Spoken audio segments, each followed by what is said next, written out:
someone who's just like the cheerleader on the side. Like literally, I don't need to know every detail. This is our savings and you really want to do this and I support you 100%.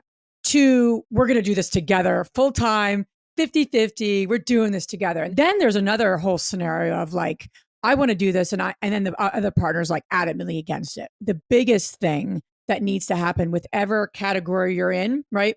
50-50 or adamantly against. The way to get is to really create some alignment as a couple. Why are we doing this? Like, why are you doing this? Like, I think really creating some shared vision and shared alignment is saying, where do we want to be as a family?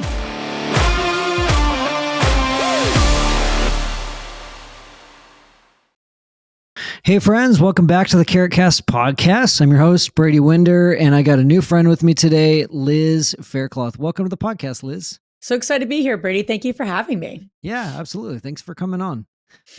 This is Impact Month. I think I told you that, Liz, before we hit record. It's Impact Month, so everybody listening, go to carrot.com/impact. If you've been listening for any length of time, you know that we're not just about making another dollar. We're all about helping you build a business of freedom and impact. And so one of the ways I want to do that on this episode is bring on Liz, because she is one of the founders behind InvestHER Podcast, which I think was somewhat recently brought into the Bigger Pockets family, right? Mm-hmm. Yes. Yeah. Our podcast is part of their network. Yes. That's awesome. So Liz has InvestHER. I'm not even going to try to explain it. I want to dig into her story, but we're going to do 2 episodes with Liz. The first one's going to be about investing with your spouse, because investing, I feel like investors is mostly a male-dominated industry. So I want to talk about what it's like investing with your spouse. I know a lot of our listeners, a lot of our members have talked about like, I wish I could get my wife into real estate, so I want to talk about that dynamic. And then do women make better investors? We're going to answer that question. And then we'll have a second episode after this as well. But anyways, Liz, tell me about, give me a little bit about your background. What is investing is a broad term. What does investing look like for you? And kind of, why are you in this? What gets you excited? In a nutshell, I've been investing for, I think our first property was 2004. So I'm dating myself, but that was our first property. We bought a duplex, me and my then boyfriend, and now we've been married, almost 18 years. So, at the time I was going to school for my master's degree in social work, and I wanted to be a therapist, wanted to help people. I still help people, but I, at the time wanted to get my own practice. And when I met my now husband, he was working as an engineer. At a pretty big company. So 2 different paths, totally unrelated to real estate. And my brother-in-law handed me Rich Dad Poor Dad, like so many people, right? Yeah. And back in the day is a small little purple book, it was a long time ago. And I read that, and I say it a lot, but my whole world was changed of just like concepts that I never heard of before. Passive income. Grew up in a really wonderful family, but middle-class family. No one was running a business, started a business, buying investment properties.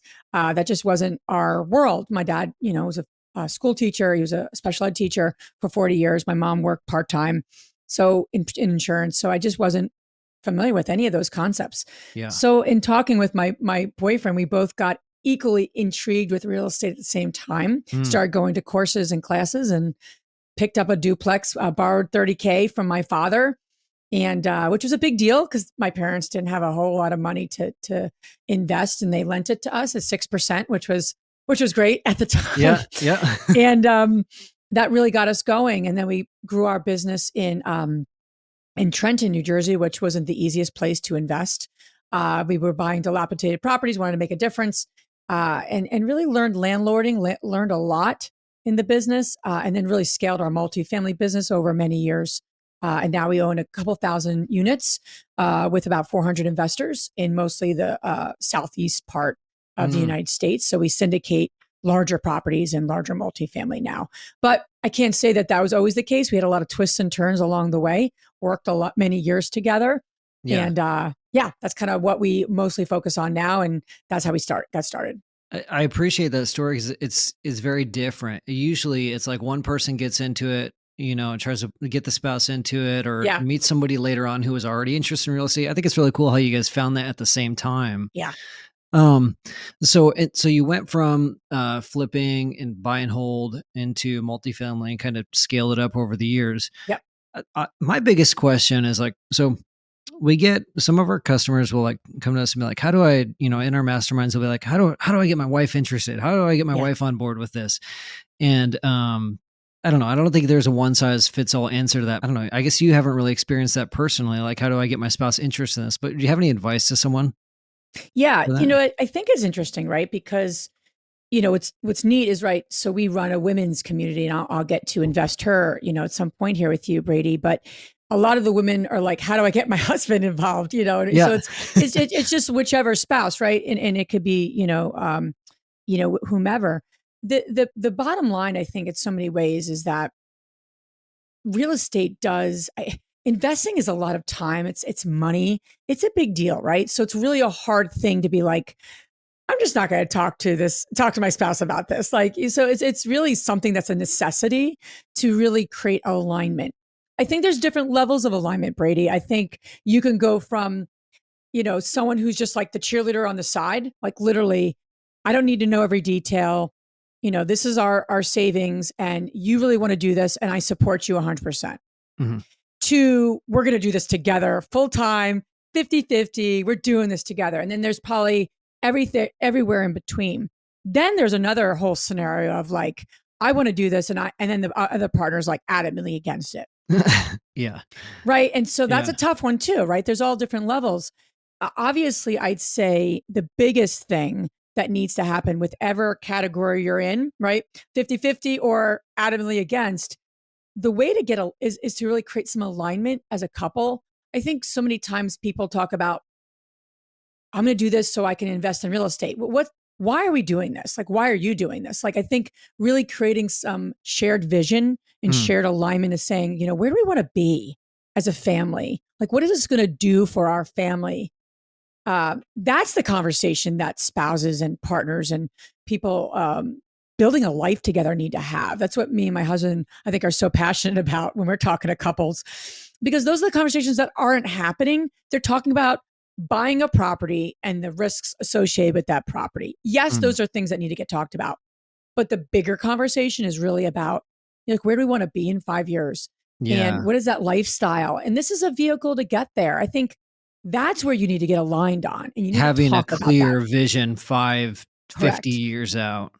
Correct. Okay. So that those you can, yeah. Otherwise you can't align on some of those big decisions. It's like, what are we doing this for?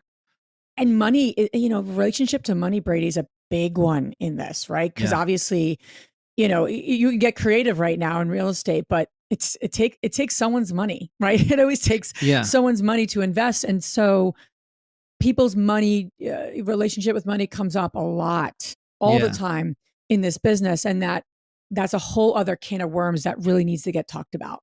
Yeah, and supposedly it's the number one cause of divorce. And so Yep. what riskier thing to do than go into business with your spouse and deal with large amounts of money I with a think lot of one of the risk? best things that I know, it's like, whoa, okay. So that one of the best things that my Matt and I did, and we both wanted to invest. We both wanted to build a big, something bigger than ourselves. That was something we really both want. We both wanted to be entrepreneurs. Mhm. The way to get there though was different, right? So you could be aligned on where you want to be in 5 years, but at the end of the day, Brady, someone's a spender and someone's a saver. You're going to conflict on how you approach Yeah. buying property and just even running your household. So that's something we took a workshop early on. It was the Secrets of the Millionaire Mind Intensive by T. Harv Eker. And it was a workshop, 3-day workshop. And it was so powerful for us because I really am a saver and my husband's a spender. And that has caused a lot of challenges, right, along the Yeah. way. But that's really served us too, when you can really lean into the strengths of that versus it getting in your way Yeah. of spending money. Yeah. What else do you do? Like, I know for my wife and I, we're big into Enneagram. And so we know each other's Enneagram. Yeah. And like we've talked with friends that are Enneagram coaches to help us realize some of those communication gaps. Yep. And like even just digging into each other's, like knowing each other's parents better has helped a lot. Like understanding where the spouse came from has helped me a lot. Is there anything else you do, like personality tests or anything else to kind of understand who works in what ways? Yeah, I'm so for a decade while we were building our own business, I was working as a management consulting, and I have an expertise in a tool called the predictive index. So Mm-hmm. it's a personality behavioral assessment. So, I'm a big believer in those tools because, you really need to get a sense of what kind of risk taker someone is. Are they more task oriented? Are they more people oriented? And do they jump into something and figure it out? Or do they take like 10 years and then jump in? Right. So there's all these Yeah. different types of styles. For Matt and I, it's interesting is that we're very similar Mm. and we're a little different because he's even less detail oriented than I am, but I'm not that detail oriented. I'd say another really powerful tool that we've taken, and even I've taken with my partner now, Andressa, in the InvestHER community, is it's a great book called The Rocket Fuel by Gino Wickman. And he's the one that wrote Traction, a very solid Oh yeah. EOS system. A lot of small businesses use to get their businesses organized. Rocket Fuel focuses on being a visionary versus an integrator. Hmm. And I think that coupled with like a personality assessment is really powerful because you could be a visionary and then you have a certain personality style. It's a whole other layer. But that was really powerful. I wish I took Rocket Fuel or I read the book with my husband earlier on in our business because investing with your spouse, if you have two people who are very similar, that could be really problematic. And if you're really different, that could be problematic for very different reasons. And Yeah. so him and I started to become a little redundant, if that makes sense. Yeah. We both are No. visionaries. We both like building relationships. We built our business by referrals and finding deals.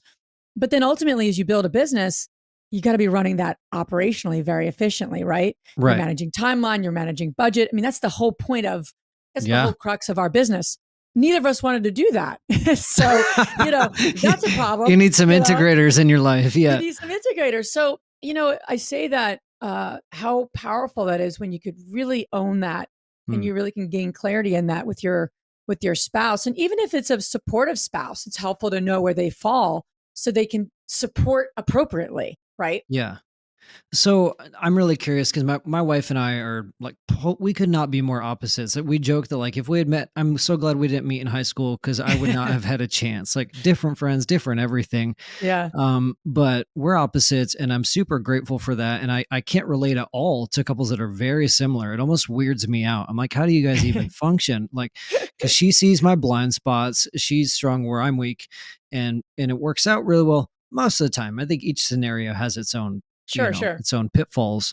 But I'm curious, like, how do you decide who does what? And for context, like in my relationship, I'm the visionary and my wife is the one that helps keep me on the rails. Like, hey, we got to do it. We got to like, she keeps me from overcommitting or at least tries. And it's like, hey, we need, you can't just skip to step 10. We need steps 1 through 9 as well. And like, think about what we're doing today instead of what we're doing 10 years from now. So anyways, how do you decide who does what when you guys are both very similar in the business Yeah. and you don't No, always need like two roles of something? yeah. And I think where we were similar, I think, as we were building our business, we had differences too, which was helpful, right? So, I'm more cautious than him. So as we were growing the business, I like taking risk, but relative to him, he was a bigger risk taker. So when you're then saying, okay, what style are you bringing to the table? I would always bring a little more of a cautiousness to the table of like, are we ready to really? Is that a smart move for us? Is that strategic? And we made mistakes early on, Brady, that we were taking risks, and that's fine. But you're in your 20s, you could take risks differently than you take risks when you're in your 40s. Yeah. And so, but I was always like that voice of caution, in a bit. I think what was interesting is that I started to take on the role of an integrator. I started to take on a role of like the organizer, and that really was draining for me because then, in a sense, because was I doing it well? I'd say like maybe 6.5 out of 10. Yeah. I mean, it was good at best, to be honest. And so when I started to really honor who I was and what I really enjoyed, um, I started to step back. And so we really started to say, okay, in the business, what does the business need? Who are we? What do we bring to the table? And there's a gap here. And so when we Mm. really started to scale into large multi, we were up to like a 49 unit. Me and my husband were at the helm of that. And then we went from a 49 unit to a 200 unit. And at that point, even from an underwriting perspective, from an operational perspective, um, our kind of like co-partnership, we outgrew the business, needed something more than that. And Mm. so, my husband then started partnering with we brought in a couple of different partners. And so I had a role, but then my role kind of got shifted. And then it really was like, okay, I don't know if I'm best suited here. So I'm strategically involved in our business growth. Am I involved in it day to day? No, I'm not. And that's really served us as investing together and working together, Mhm. that we're working together in our life, right? And we're working Yeah. together to build our wealth. But day to day in our businesses, we have two businesses now that we're really focused on. And that has been so healthy for us Mm. because where we're different, yes, but I'd say we are very similar in a lot of ways. So it created this healthy space for us so we can kind of coexist and come together as we build our family and our wealth together. Yeah. Well, that's good. It takes a lot of honesty and it takes a low ego to be able to say, "Ooh, what does the business need? Like, Yeah. what is actually going to grow the business and serve it well instead of, well, I kind of need this. I could Yeah. kind of be a 6.5 out of 10 at that. Yeah. We kind of fill the gap here, but like, no, let's stay doing what we're really good at and fill the gaps with other people as we go. I think that's the only way Yeah. to grow. Otherwise you Absolutely. bottleneck yourself. You do. And you start to it starts to drain on you, and then you're like, I'm becoming something that I'm not great at. I want to be exceptional at what I'm doing. I don't want Mm. to be good at it. I mean, that's not how people become successful. So the more people can focus on what they're not just great at, but like literally what they're exceptional. I call it your core genius. Mm. I think that's where growth happens. I think that's where greatness happens. It's not doing things you're good at, because we all, could do a lot of things that we're good at. It's not going to get us where we want to go. Would you say that the things that for yourself, the things that you're exceptional at versus not good, but the things you are really exceptional at are happen to be the things that give you the most energy? Yeah. No, absolutely. Okay. And now it's like, I know for me, it's like gives me such energy to be speaking and connecting. I love speaking. I love engaging. I love coaching women. In our community. There's so many things that just give me such. It's like time lapses when you're doing things creatively. I love creating content too. But I get energy from that. Whereas if I'm doing something, it's funny. It's you just watch your energy. I'd say to everyone listening, Mhm. you could take the assessment tools, do all those things, but literally, when you're doing something that depletes your energy or adds to your energy.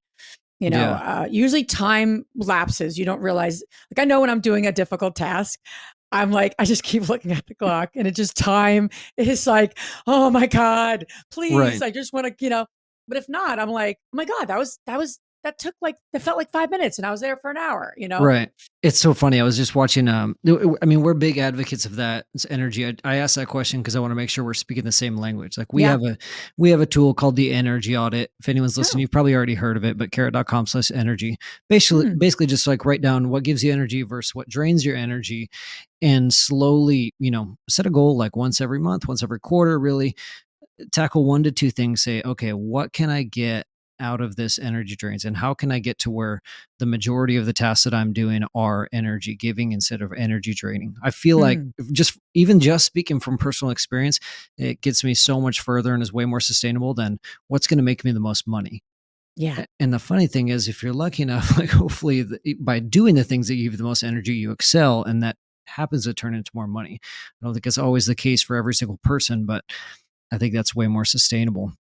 Yeah, I was listening to a podcast last night, a chunk of a 2-hour long Huberman Labs podcast. You ever listen to Hmm. him, Andrew No, Huberman? no. He's neuroscientist, but anyways, it was about Oh, ADHD, and he was talking about how people with ADHD, myself included, it's like you get sucked in, and there's like no time awareness, and it's like, oh my gosh, when I'm doing when I'm doing things I hate, I'm very aware of time. When I'm doing the things I love, it's like you said, like 5 hours can go by, and I'm like, oh my gosh, what just happened? I have like no awareness of time. well, full disclosure, I just recently did this incredible brain scan. It's a whole other episode, maybe for another day, Mm. Brady. But and I was diagnosed with ADHD, and so my partner on Jess is like, "Listen, Liz, this is like 6 months ago." She's like, you got to get this.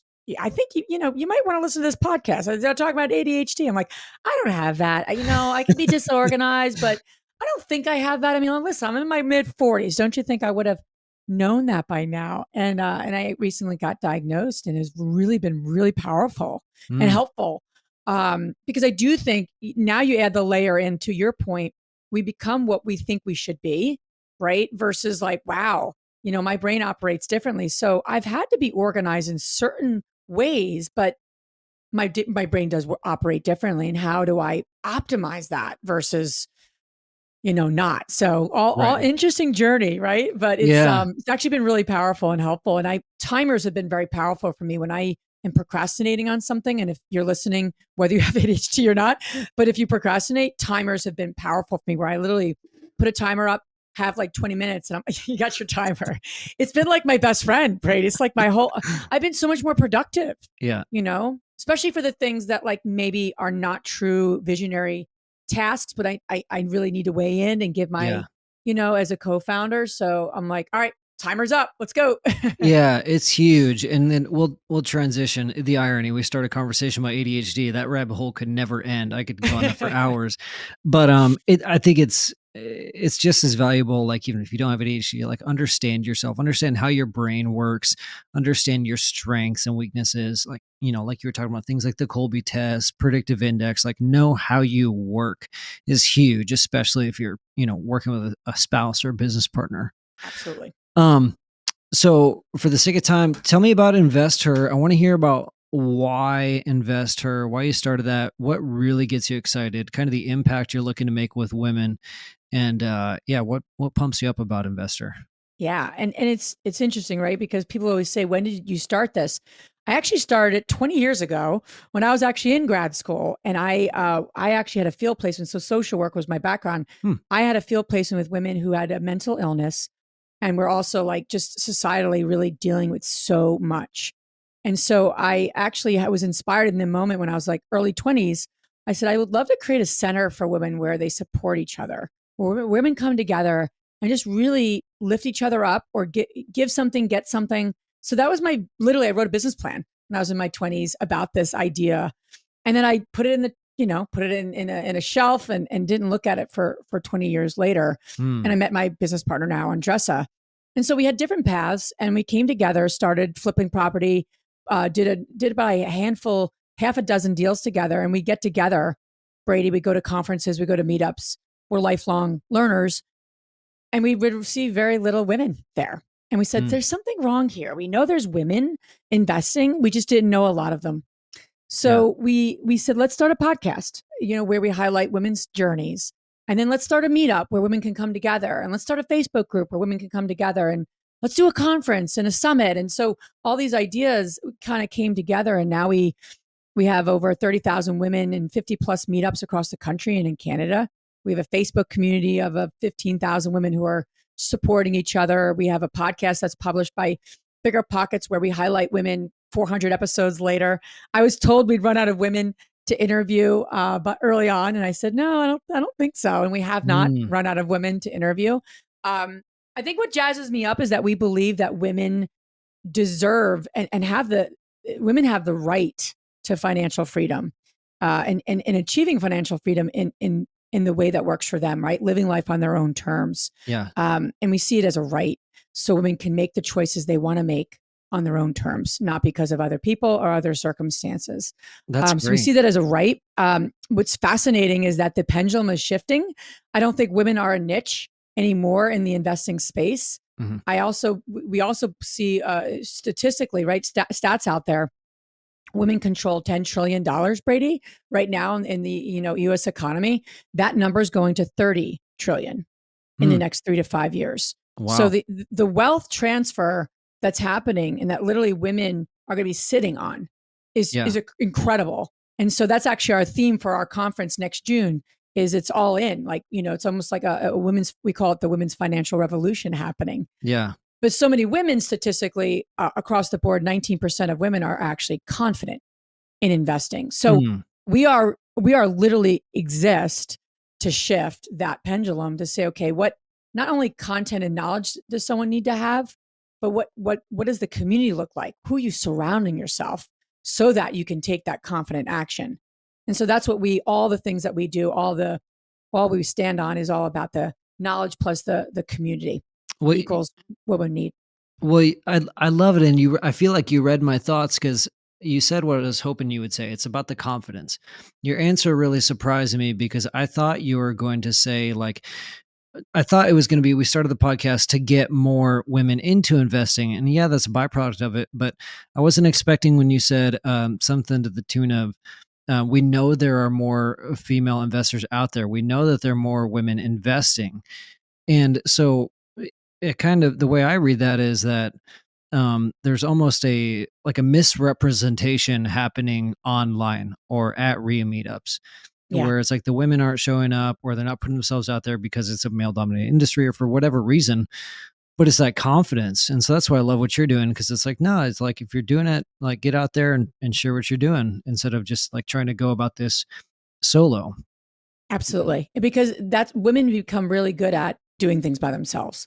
I mean, I think human beings do, but I can only speak from seeing the women in our community, and they become really good at it, and it's not going to get them to where they want to go. And they want the lifestyle, they want the flexibility. So, and it's a safe space. We had women come to meetups, and they're crying because they just never got the support that they needed, or they're talked down to, or they don't have a property in their own name, or make the long list of different pieces of the puzzle that don't work, or they get denied on a loan when the same counterpart and a guy goes to that bank, they don't get Hmm. denied, right? So I don't look for discrimination. I don't look for sexism. I don't look for that. I believe the world is abundant, yet women still actually earn less money than men in the corporate environment. I mean, these are Right. facts. Yeah. I'm Yeah. not making them up, right? Right. And Yeah. I think women standing together and supporting each other along the journey is the way we move through that. Mm. Um, we have to wrap this episode up Yeah. just for the sake of time. But my question for you, I wanted to end on is, what do you feel like has been the most impactful thing that you have done in InvestHER? And for Mm, confidence, I think when people think impact, they think, oh, if I could go, if I could have my own big podcast, my own big brand someday, if I could be like Gary Vee or yeah. whoever, like, oh, if I could go so broad. I don't necessarily think that's the case, but what's been most fulfilling, I guess, is another way to say it for you at Investor, whether it's like one experience or like a model Yeah. part of the I business. would say, I mean, there's so many cool moments where women come up to us for like, listen, because of your investor meetup, I met my next partner and we've been doing deals together. Mm, Um, I've heard so many neat stories, like because of your podcast, I got into investing and now I'm on my 10th property. mm, Our mentorship program, woman came in with 2 units and she's like, I have 16 units because I feel like I have this fierce tribe behind me. No matter what I do, mm, I'm bringing this tribe along with me of every step of the way of closing the property and then managing the property. But I would say overall, everything has been our InvestHER Con, and we have 500 women that come together, and making me gonna cry, Brady. But it's one of the things we do is that women get in a big circle, and that's been really cool to see women of all ethnicities, all like ages, all backgrounds, all socioeconomic backgrounds of how we get started. And like all of these women, 16-year-olds, like, a lot of the women in our community are bringing their daughters and they're getting excited about real estate. My 6-year-old was there, mm. and just seeing this powerful community of women. And we get together in this big circle. It's one of our ending things we do at the conference. And it's just, really neat and powerful. Like, we got your back and we're in this together, versus like you're hearing me speak. And that's how we end. We end in this very holistic, powerful way. So I would say that moment that's been the last 2 years of our conference has been very invigorating for me to keep doing this work. That's that. What an eye opener! I think that's really cool because I think that the trap we fall into online is that like to make an impact or to make a name for yourself, it's all about just like putting content out there on the internet and like more followers and more likes, more subscribers, but I think it starts with like a real impact. The real power is in having a community, building a community, like starting really small. I think it's so cool that you've built that to like an event with over 500 human beings, over 500 women. That's amazing. So props to you. Sounds like Thank it's you. taken a long time to get there, but that's massively impactful. I love that you're building community with people instead of just starting with like a brand in mind. That's cool. Thank you. We're wrapping up this one so we can move on to part 2, but where can people find you if they want to learn about InvestHER? Where can they get plugged in? Yeah, I'd say our website is the best place to go because we do free events twice a month virtually. We have our meetups on there. We have our Facebook community, just kind of places to get plugged in. But it's the real estate InvestHER, HER .com/events. And we do two a month. And it's just, they're great experts coming on, especially dealing with creative financing and all the good stuff that our industry is working through right now with, real estate and interest rates. So, but yeah, check out our events, check out our Facebook community, and we're here to support. Awesome. Well, sweet. Well, thank you for sharing that. And we're going to wrap this up. Everybody listening, we will catch you next week, but tune into the next episode with us. We'll see you guys later. Thanks, Liz. Thank you, Brady. All right, bye.